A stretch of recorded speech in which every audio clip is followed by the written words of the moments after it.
তো যাবো আমরা মামায় যাব।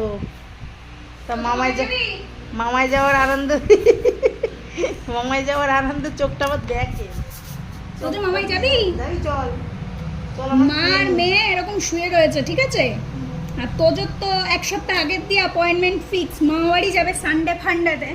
এবার ওর মা বলেই যাচ্ছে বাবাই রেডি হ, মামাই ফোন কর। ও ঘুমিয়ে যাচ্ছে, মানে এমন গরম, এদিকে ফ্যান চলছে আর উনি ঘুমাই যাচ্ছে। এই সবাই মার গায়ে। হ্যাঁ সবাই মার গায়ে। তা হাত দুটো কোথায় যাচ্ছে? এদিকে এসো। আনন্দ আয় আমাদের নাকে আমি ক্লিপ লাগাই দেবো, নাকে শুধু চল। আনন্দ আয় আনন্দ। মামা যাবে না, যাবে না। অটুপায় মামাই যাবি? বেল্ট নিয়ে আয়, বেল্ট। মামা আসো মামা। ওমা আমার কথা সিরিয়াস নিচ্ছে না, তুমি বলো তো বেল্ট আনতে। বেল্ট কই মা? বেল্টেল কোথাও মা? বেল্টেল কোথাও? মামা বাড়ি যাবো আমরা এক্ষুনি চল মা, মা তো যাবো মামা বাড়ি যাবো আজকে।